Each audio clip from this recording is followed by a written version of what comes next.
सुनी आई यशोदा मैया दे दो बधाई। और मैया ओ पायल भी लूंगी मैं तो, पायल भी लूंगी मैं तो, बिछुआ भी लूंगी।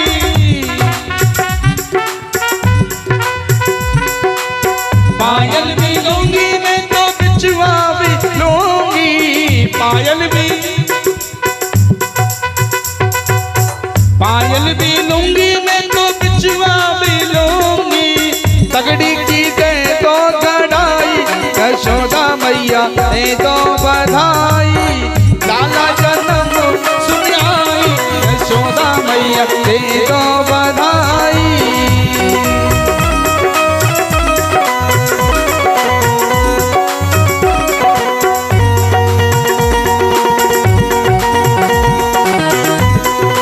बोले कन्हैया लाल की।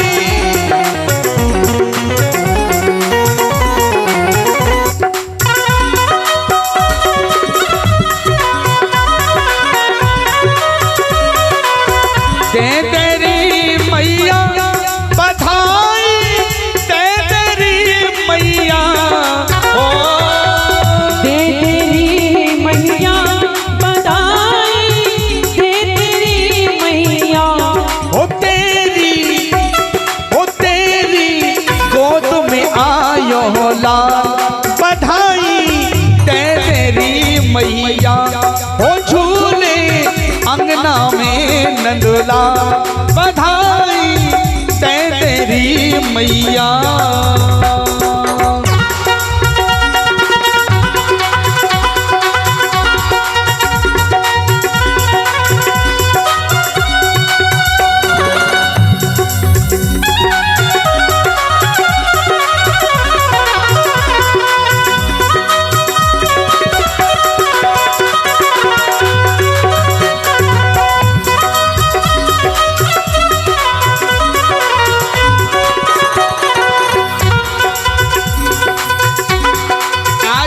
गोपियां बधाई गाने लगी।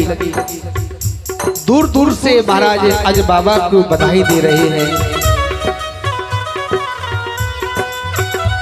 हो बड़े भाग तेरे मात यशोदा, ऐसो सुत तेन जायो।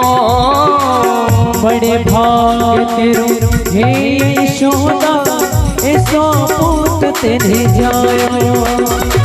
बड़े भाग्य तेरे मात यशोदा, ऐसो सुत तेन जायो। बड़े भाग्य तेरे मात यशोदा, ऐसो सुत तेन जायो।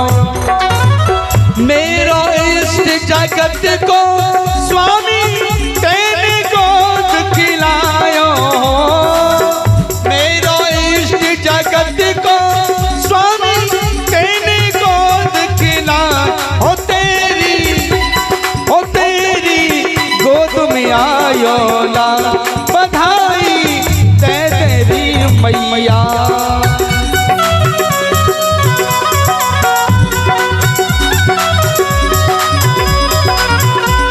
वो झूली अंगना में नंदोला।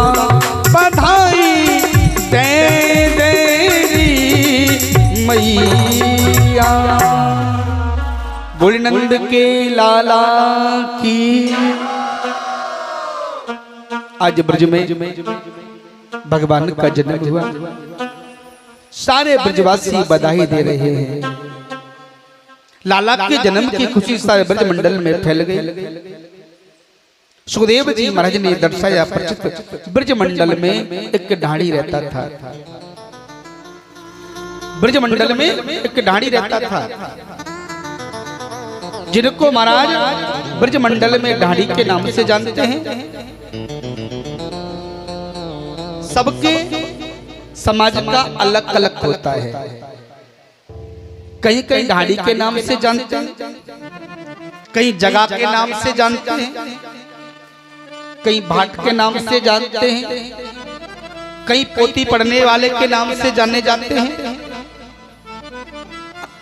हाँ, कहीं कहीं भाट के नाम से भी जानते हैं। अलग अलग नाम से अनेकों जगह पर जाना जाता है। ब्रजमंडल में उनको ढाणी कहते हैं। उनको पता चल गया कि नंद बाबा के घर में लाला भयो है। नंद बाबा के घर आयो और नंद बाबा से बोलो बाबा बधाई हो। बाबा ने कहा भैया बधाई हो। उसने कहा बाबा तुम ये मत समझना कि तुम्हारे घर में लाला भयो है तो आपको ही खुशी है, तुम्हारे बेटा की जन्मदिन की पूरे ब्रजमंडल को खुशी है। नंद बाबा बोले भैया आप सबके आशीर्वाद से ये भयो है। उसने कहा बाबा सुनो मैं अकेला जरूर आया हूं पर बहुत लंबी लिस्ट लेकर के आया हूं। नंद बाबा बोले भैया क्या चाहिए तो कुछ तू बता तो सही, हम पे होगा तो तुझको देंगे। तब हाथ जोड़ करके बोलो बाबा मेरी बात तो सुनो कि मेरे मन आनंद भया मैं तुमरे द्वार आयो।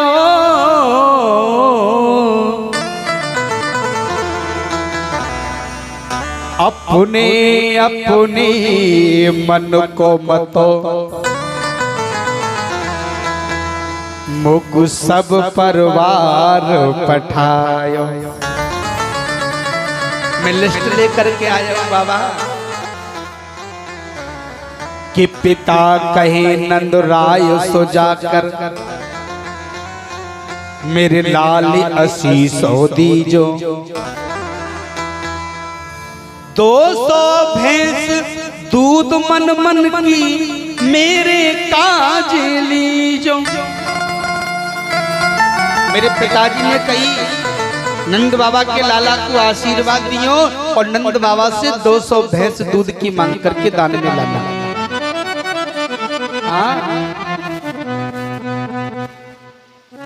कि जब मैं भयो चलने को आगे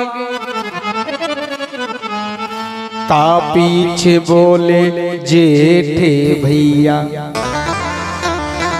बाबा जब मैं आगे बढ़ो ना तो मेरे ताऊ जी आ गए और मेरे ताऊ जी ने कहा सुनो लाला तुम जा रहे हो ना तो हमारे काजे तुम ही मांग ली हो, हमें काई परेशान करो।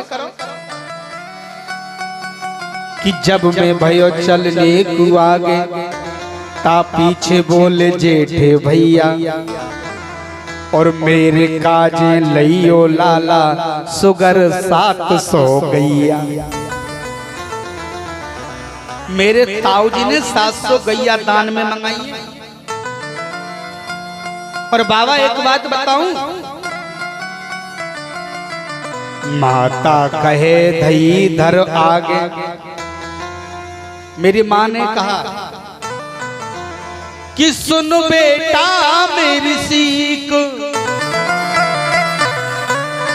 और ऐसा दान मांगियो नंद सो हम कबहू न मांगे भीख। ऐसा मांगियो जो कभी काई के द्वार पर मांगने की जरूरत नहीं पड़े। और बाबा बेटा भऊ लाज तज मोसो देखू मट मुख बोली। आज तक मेरे बेटा की बहू कभी मोते नहीं बोली। और बाकू पतो चलो कि नंद के घर में लाला भयो है, गेट पर घूमट करके खड़ी है गई और हाथ जोड़ के बोली सुनो पिताजी आप जा रहे हो ना तो हमारी भी बाबा से कह दिए कछु। हाँ बेटा बहु लाज तज मोसो दे घूमट मुख बोली। नंद बाबा से घेनो लइयो तीहर से यत चोली। पूरा श्रृंगार मंगायो है कि बेटा बड़ो मेरो सुखदाई जैसे बाके साथी और बाके काज दीजो बाबा एक मद मदा सोहाती। मेरे बड़े बेटा को हाथी की सवारी बहुत पसंद है बाबा, माने हाथी मंगायो है। कि छोटो बेटा बड़ो सुखदाई, लाड चाव को जोड़ा, और वाक्य काजे दी जो बाबा, तू 10 है राशि घोड़ा। मेरे छोटा बेटा को घोड़ा की सवारी पसंद है, और बापू 10 है राशि घोड़ा चाहिए बाबा। ढाणी बोलो बाबा। ता पीछे बोली घर वाली, ढाणी ने कहा बाबा मेरे परिवार वाले ने जो कछु मंगायो ना, मुझको सबकी बात बेकार लगी। सबसे अच्छी बात तो बाबा मुझको मेरी घरवाली की लगी। नंद बाबा बोले भैया अपनी घरवाली की बात तो सबको अच्छी लगी, बता तेरी घरवाली ने तो उसे काके करके भेजी। कितना पीछे बोली घरवाली, तुम नीके जइयो, और थोड़ो दे बहुत कछु मानो, प्रीत राख घर आइयो।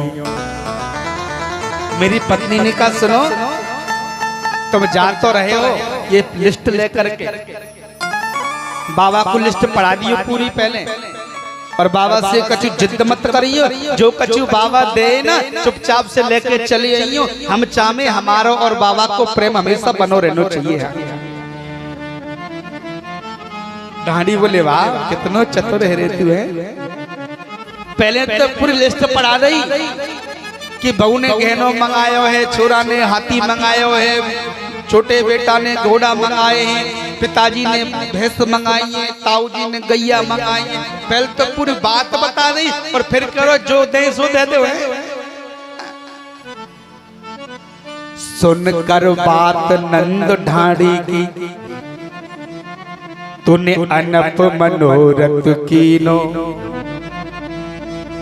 जो कछु दान मांगो बाबा नंद सो, सब दूनो दूनो दीनो। कि नंद मेहर धन इतनो दियो, कुबेर कीमत है गई बोरी। कुबेर घबरा गया कि बाबा अपने पास रखे वो कछु के नहीं, भिखारी बन जाएगा छोरा की खुशी में। कि नंद मेहर धन इतनो दियो, कुबेरों कीमत है गई बोरी। नंद भावा धन इतनो लुटायो, बची छचिया बचिया ना पिछोरी। 9 लाख गाय थी नंद बाबा के, सारी गाय दान में दे दी, तन के कपड़े भी महाराज अर्पण कर दिए, घर में छाछ तक नहीं बची, वो भी बाबा ने दान में दे दी। सुदेव जी महाराज ने दर्शाया राजा परिचित ब्रजवासी भगवान के जन्म की बधाई लेकर के अपने घर तो लेकर के गए, पर किसी ब्रजवासी ने बाबा की बधाई अपने घर पे नहीं रखी।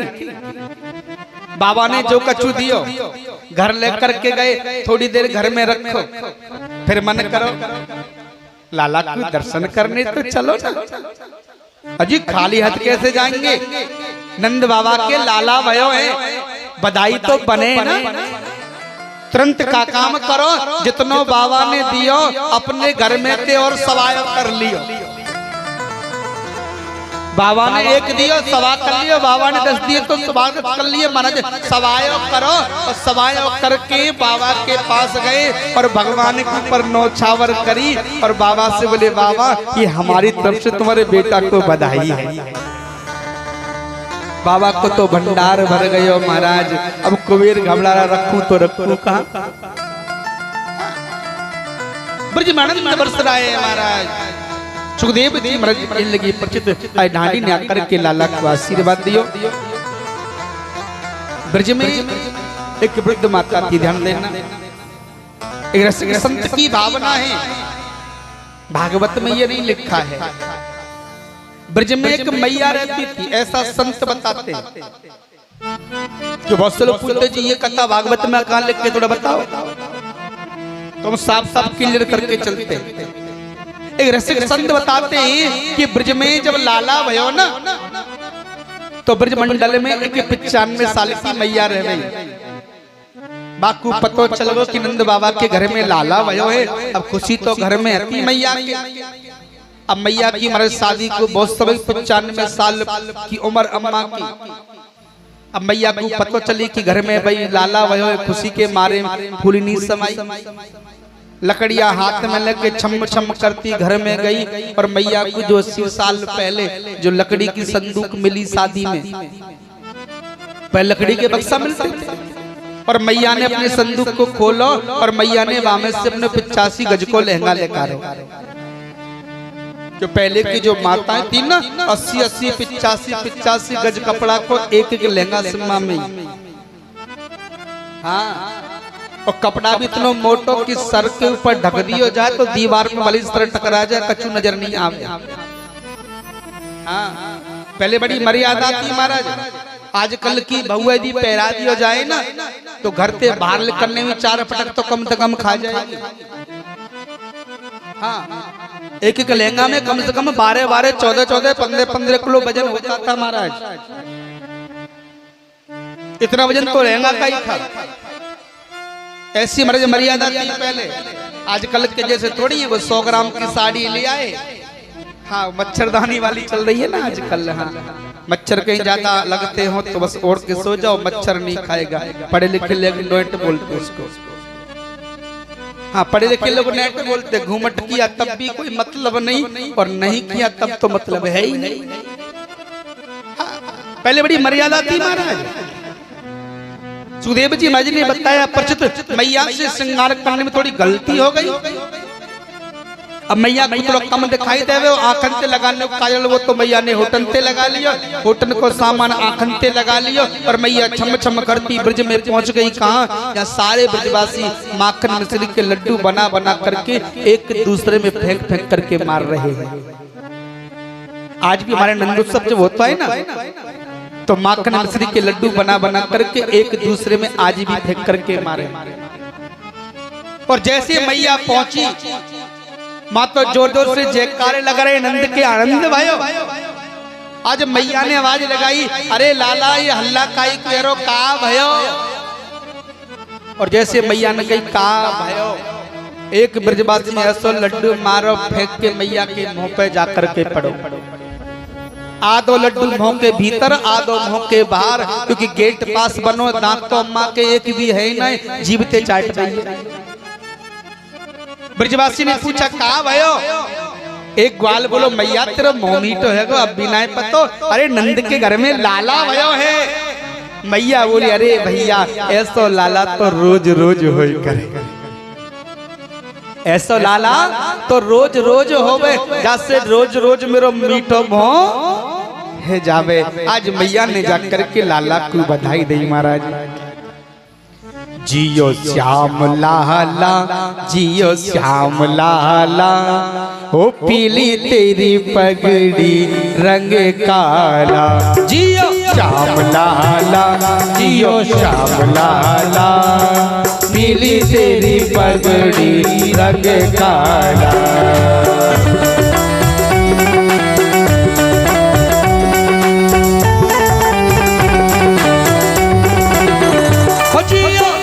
लाला जियो श्याम लाला, पीली तेरी पगड़ी रंग काला। जियो श्याम लाला, जियो श्याम लाला, पीली तेरी पगड़ी रंग काला।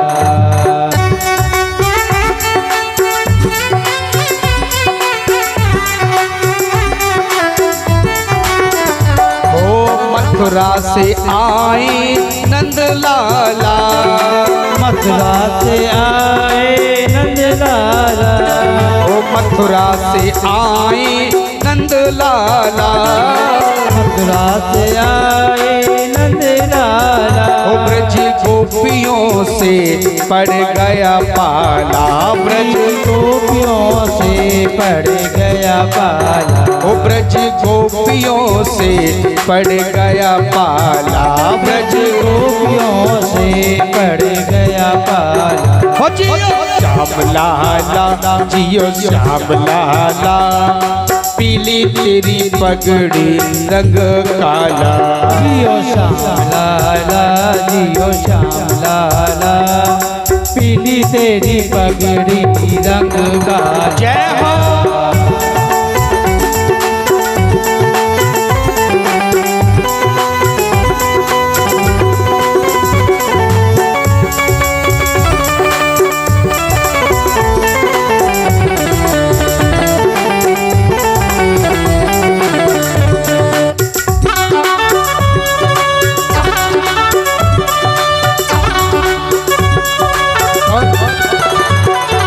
चरमर चरमर करे पलना, चरमर चरमर करे पलना, चरमर चरमर करे पलना, चरमर चरमर करे पलना।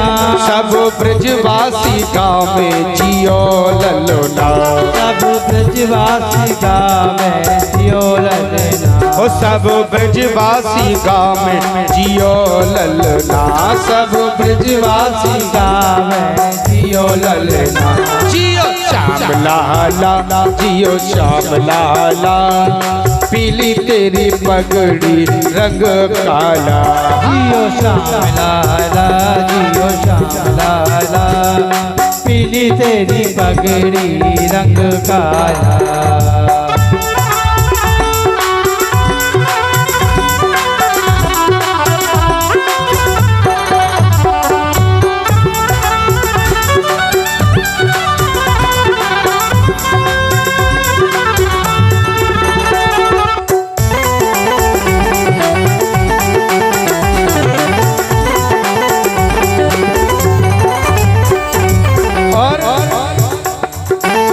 खीर जलेबी पूरी लड्डू पुआ,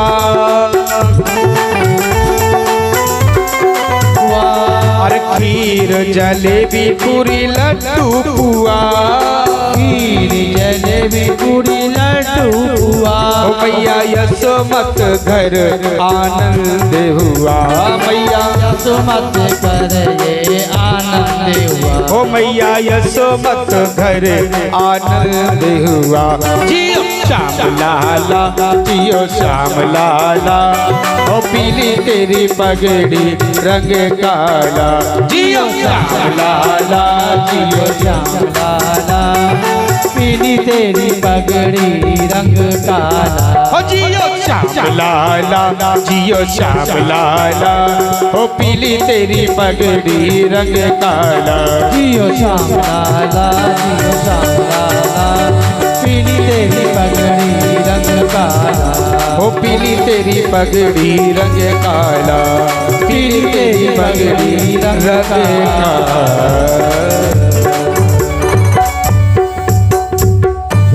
बुलंद के लाला की जय हो। सुखदेव जी महाराज कहती परिचित लाला को जन्म भयो, सारे ब्रज में खुशियों की लहर दौड़ रही है। नंद बाबा ने विचार करो कि बुढ़ापे में लाला भयो है, क्यों ना राजा कंस को जाकर के बधाई दिया है। अपने ग्वाल वालों को संग लेकर के आज नंद बाबा ने मेवा मिष्टान मोहर असरूपी हीरा जवाहर रख करके कंस के पास मथुरा पहुंच गए। कंस के पास गए, कंस से बोले महाराज बधाई हो। कंस का दरबार सजा हुआ है। राजा कंस ने कहा, कंस ने कहा नंद आज वर्षों के बाद अचानक आगमन, क्या कारण है? नंद बाबा ने कहा महाराज बात ही कुछ ऐसी है, आप सुनोगे तो खुशी के मारे फूल नहीं समाओगे। कंस ने कहा ऐसी कौन सी बात है? नंद बाबा ने कहा महाराज पहले मीठो मोह करो तब हम बताएं। कंस ने मीठो मोह करो, नंद बाबा बताओ। नंद बाबा बोले लाल भैया महाराज आपके आशीर्वाद से हमारे घर में सुंदर सो एक लाला भयो है। आपके आशीर्वाद से हमारे घर में सुंदर सो लाला भयो है। इतनो जब सुनो आज राजा कंस फूलो नहीं समायो। अरे नंद बुढ़ापे में बेटा भयो है? बोले हाँ महाराज। बुढ़ापे में बेटा भयो? बोले हाँ। नंद बाबा ने कही महाराज तुम मेरे बेटा को यहीं से आशीर्वाद दे दो। कंस ने कहा नंद बाबा से नंद मैं तेरे बेटा को आशीर्वाद देता हूं, तेरो बेटा जुग जुग जीवे, तेरे बेटा जुग जुग जीवे, तेरे बेटा की लंबी आयु हो, तेरो बेटा यश प्रदान करे और जो तेरे बेटा को कोई शत्रु हो वो तेरे बेटा के हाथों से मारा जाए। और एक बात बोले जा रहे दो ही वंश ऐसे हैं, चंद्रवंश और सूर्यवंश, जिसने स्वयं अपनी महाराज मृत्यु का आशीर्वाद दिया है। चंद्रवंश में भगवान श्याम सुंदर को कंस आशीर्वाद दे रहा है कि जो तेरे लाला को शत्रु हो तेरे लाला के हाथों से मारा जाए। सूर्यवंश में लंकापति रावण ने दिया है,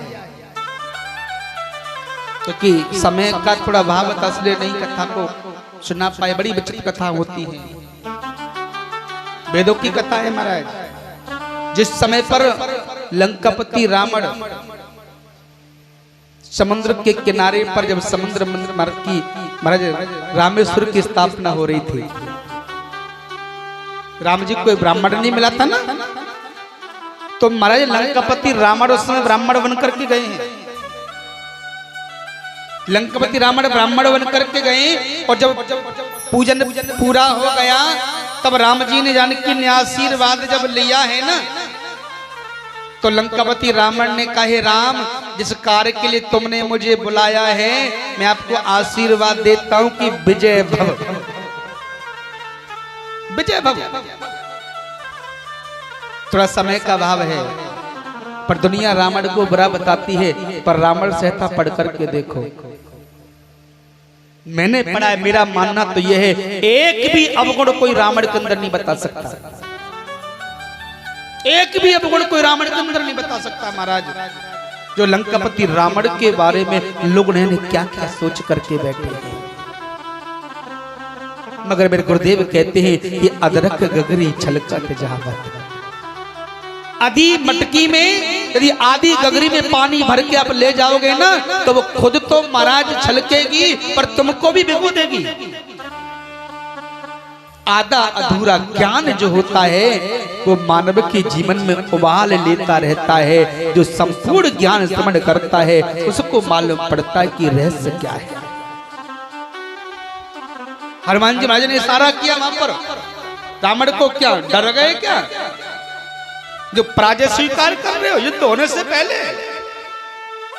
तब हनुमान जी से रावण ने कहा है हनुमान ना तो ये मेरा शत्रु है और ना मैं इसका शत्रु हूँ, यहाँ मैं ब्राह्मण हूँ और ये मेरा यजमान है। और ब्राह्मण का कर्तव्य नहीं धर्म भी बनता है कि ब्राह्मण से कोई पूजन पाठ कराए तो उसको संपूर्ण आशीर्वाद देना चाहिए जिससे उसकी मन की कामना पूरी हो। समय का अभाव है प्यारे। लंकापति रावण यदि बुरा होता ना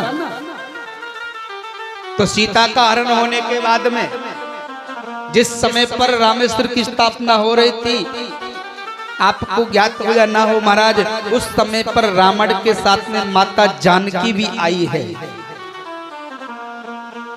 माता जानकी आई है और कोई चुराने के बाद में, सीता जी को चुराने के बाद में कोई वापस करता क्या?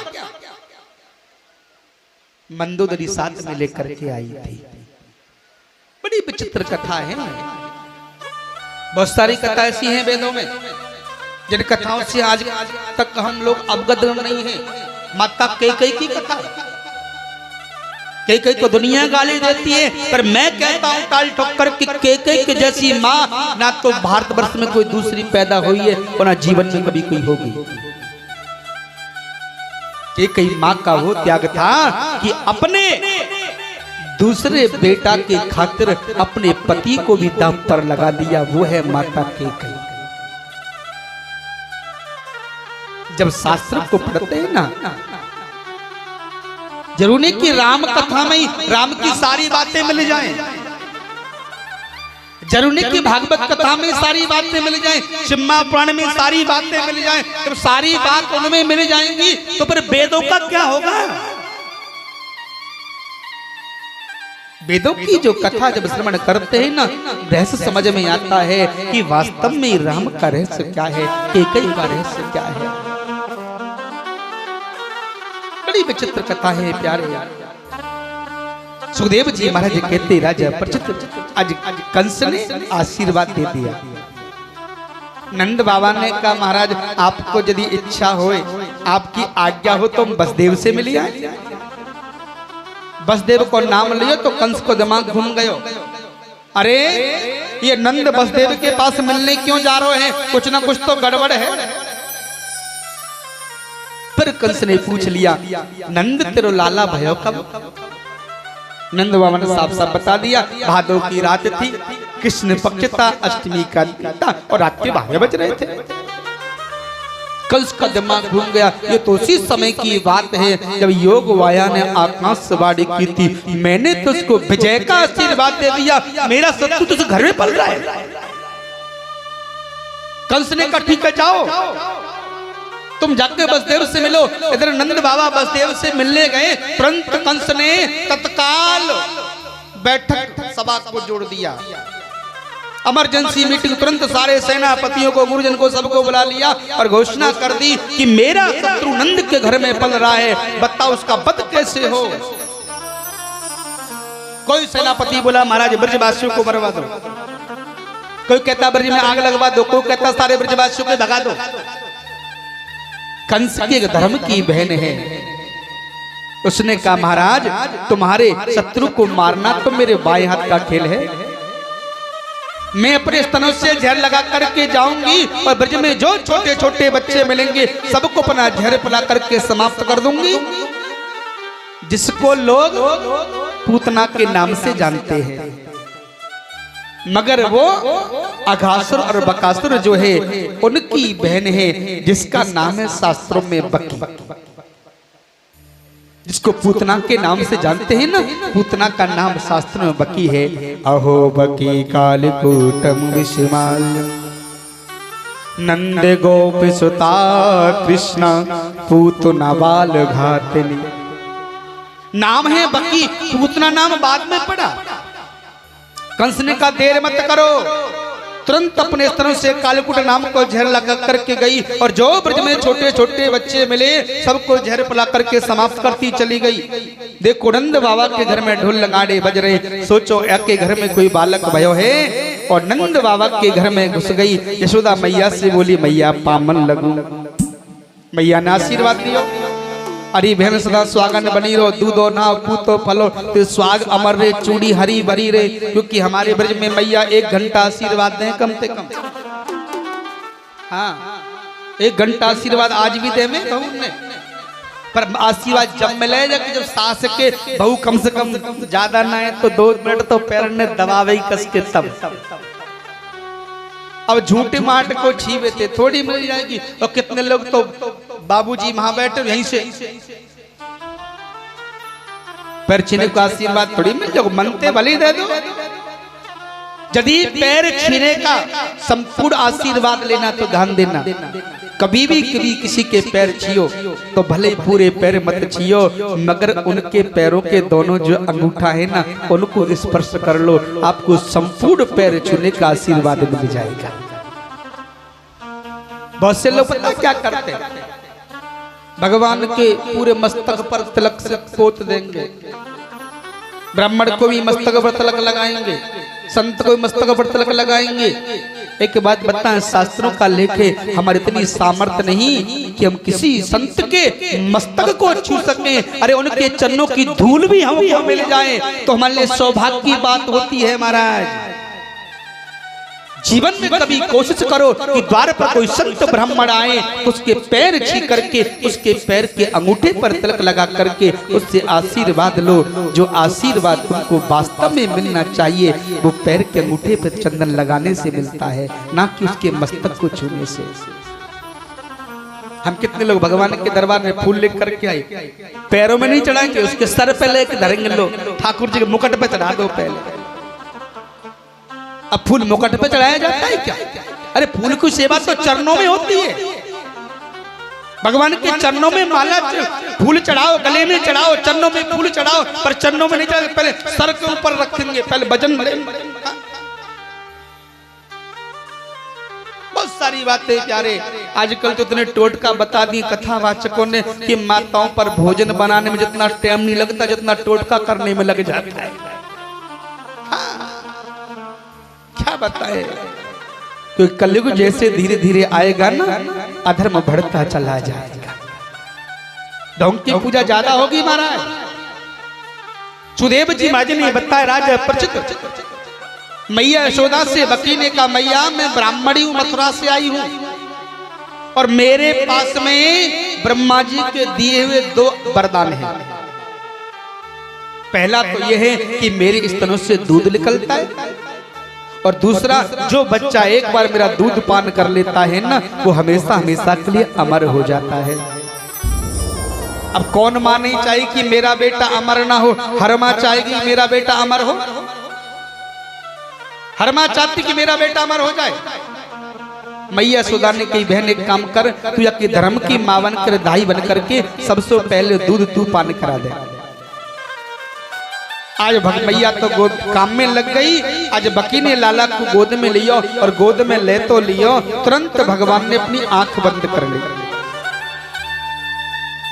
सुदेव जी महाराज से परिचित ने कहा, प्रभु क्या भगवान डर गए क्या? भगवान डर गए क्या जो भगवान ने आंख बंद कर ली?